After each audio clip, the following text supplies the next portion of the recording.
Bonjour, c'est Ursule encore. On est le 5 octobre 2018. Je viens sonner la trompette encore aujourd'hui et je viens nous encourager à mettre notre vie en règle et puis en ordre selon les principes de notre Seigneur Jésus-Christ.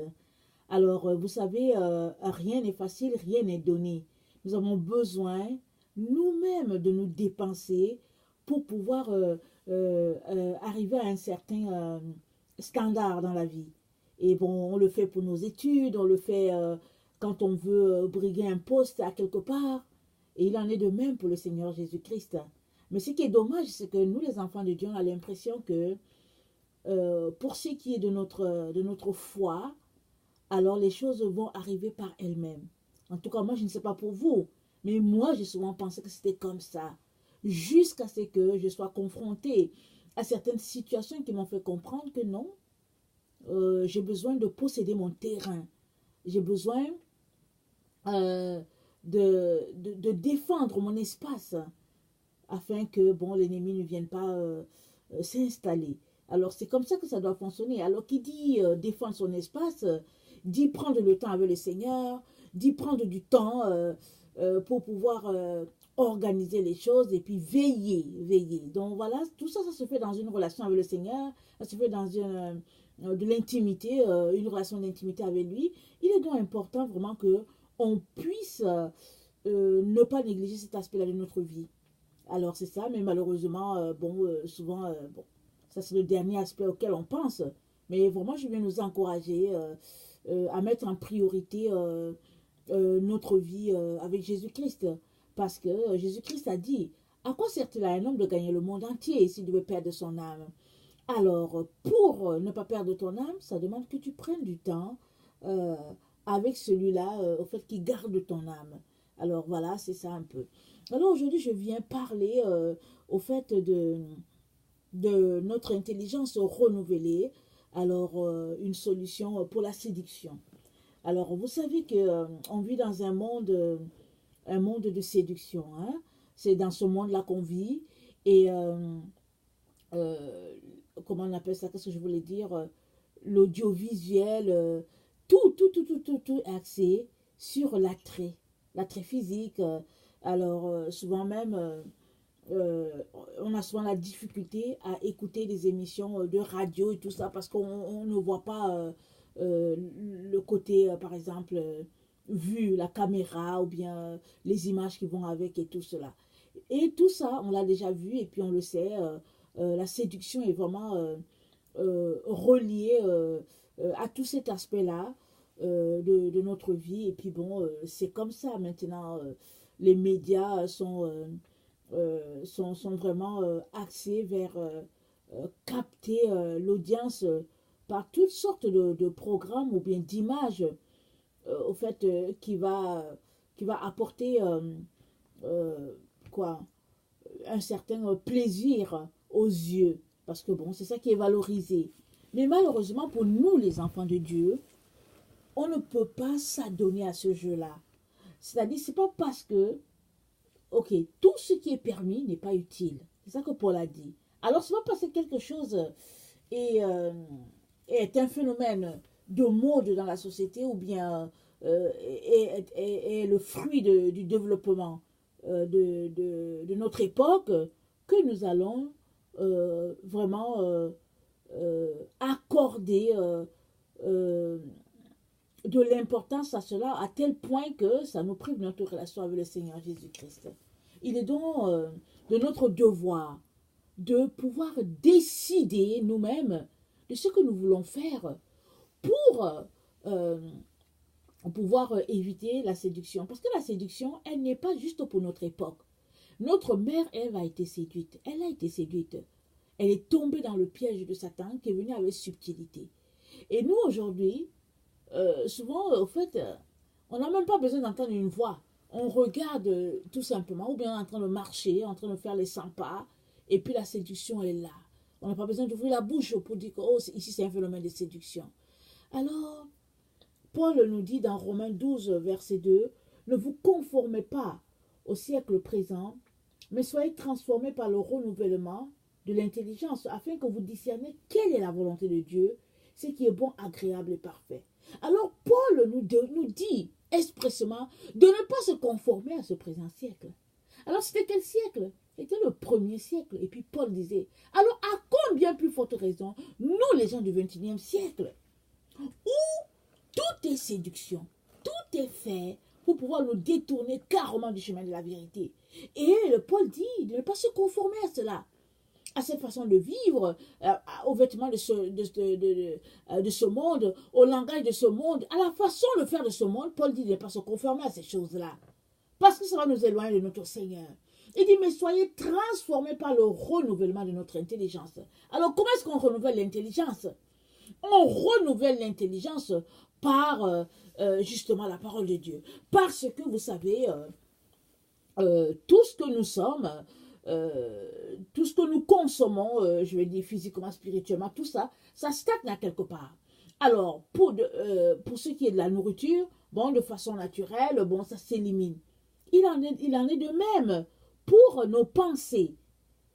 Il faut qu'à un moment donné, si tu marches avec le Seigneur Jésus-Christ, à un moment donné, il faut que tes pensées, à partir du moment où tu marches avec Jésus, soient carrément différentes des pensées que tu avais avant que tu ne sois avec Jésus-Christ.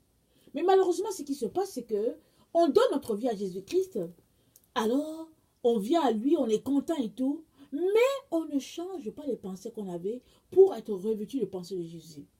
Alors, à la fin, ou bien à un moment donné, on se rend tout simplement compte que on est retourné à notre façon de fonctionner. Et ça, c'est dû au fait qu'on n'a pas changé nos pensées. Alors, nos pensées ont besoin d'être renouvelées à tout moment. Là, dans le psaume 119, c'est dit que la révélation de tes paroles éclaire et donne l'intelligence au simple. Là, il dit la révélation, parce que c'est la parole de Dieu révélée qui donne de l'intelligence. Si tu ne veux pas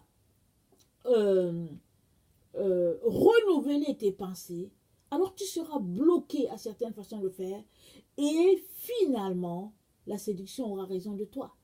Parce que nous avons bien lu hier que l'homme de la séduction, il va conquérir les âmes par les tromperies, les flatteries, la séduction de toutes sortes. Il va le faire.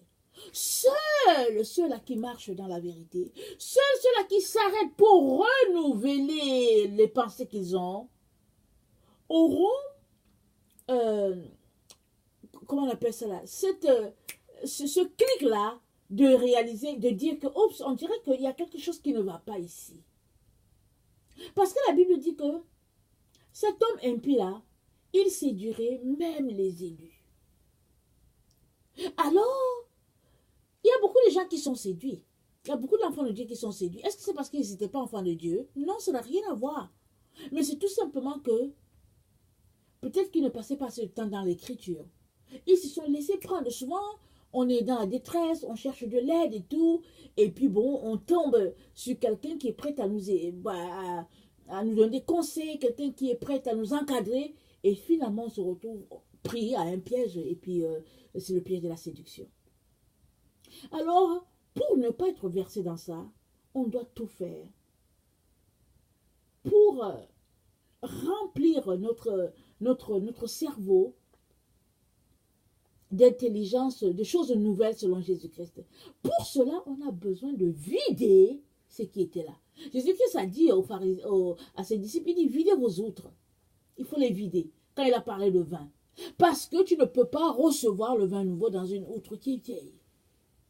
Il en est de même pour nos pensées. Parce que si tu marches avec le Seigneur, ça fait 10 ans, et que tu as les mêmes pensées que tu avais quand tu avais par exemple 6 mois avec le Seigneur, il y a un problème. Oui, il y a un problème.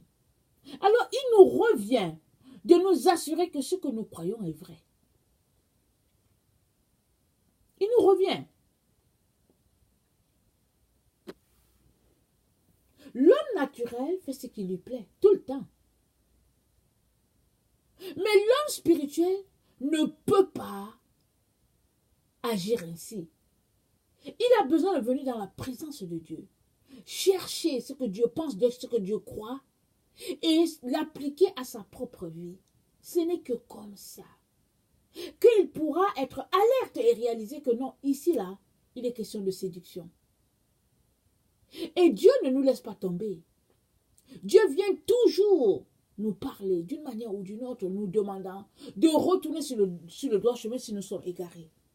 Et ce qui fait qu'on reste souvent sur notre position et qu'on on ne saisit pas l'urgence des temps, c'est justement la séduction. Parce que la séduction, c'est un voile. Un voile qui vient se placer devant nous, nous cachant la vérité et nous montrant une autre facette. Nous faisons croire que la facette que nous voyons, c'est ça la vérité, alors que la vérité est cachée par le phénomène de séduction. Alors je viens nous encourager à renouveler notre intelligence. Pourquoi?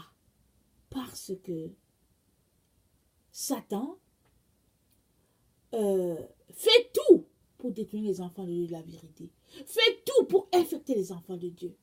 Parce qu'une fois que l'enfant de Dieu est infecté, qu'une fois que l'enfant de Dieu est refroidi, il ne voit plus pourquoi, par exemple, il faut faire certaines choses. Alors je viens vraiment nous encourager à tout faire pour renouveler notre intelligence.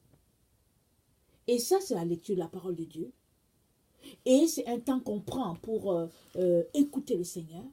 C'est un temps qu'on prend pour prier à propos de ce qu'on a lu. C'est un temps qu'on prend pour mettre en pratique ce qu'on a lu. Et on s'assure que rien d'impur ou de souillé n'entre dans nos oreilles. Et si ça entre, ça doit entrer d'un bout et puis ça sort de l'autre. Vraiment que le Seigneur nous donne de régler ce problème-là, c'est-à-dire le renouvellement de notre intelligence et tout ça. Parce que ça, c'est une arme puissante contre la séduction.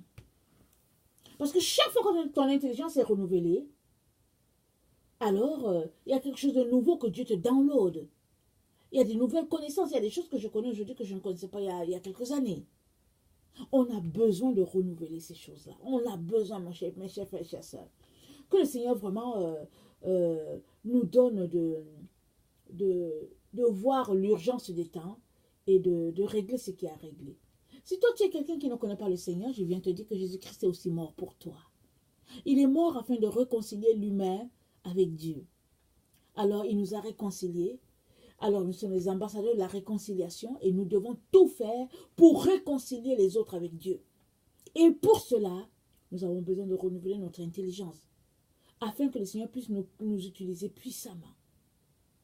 Alors si toi qui es supposé être un adulte dans le Seigneur, tu es rendu à être un bébé, alors il y a un problème. Donc le Seigneur vraiment nous donne de voir au-delà et de changer ce qui a changé. Si toi tu ne connais pas le Seigneur Jésus-Christ, je viens te dire que Jésus-Christ est aussi mort pour toi. Il est mort, non pas pour les chrétiens, mais il est mort pour l'humanité entière. Et moi je viens t'encourager à l'inviter dans ta vie. À lui dire, Jésus-Christ, j'ai appris que c'est toi le chemin, alors viens te révéler à moi. Parce que je suis dans telle religion, mais j'aimerais expérimenter ta présence, j'aimerais vraiment te connaître, Seigneur, alors viens dans ma vie. Et le Seigneur ne manquera pas de venir se révéler. Alors vraiment que sa grâce demeure sur chacun d'entre nous et qu'il nous donne vraiment de pouvoir prospérer à tous égards dans sa présence. Soyez bénis. Merci.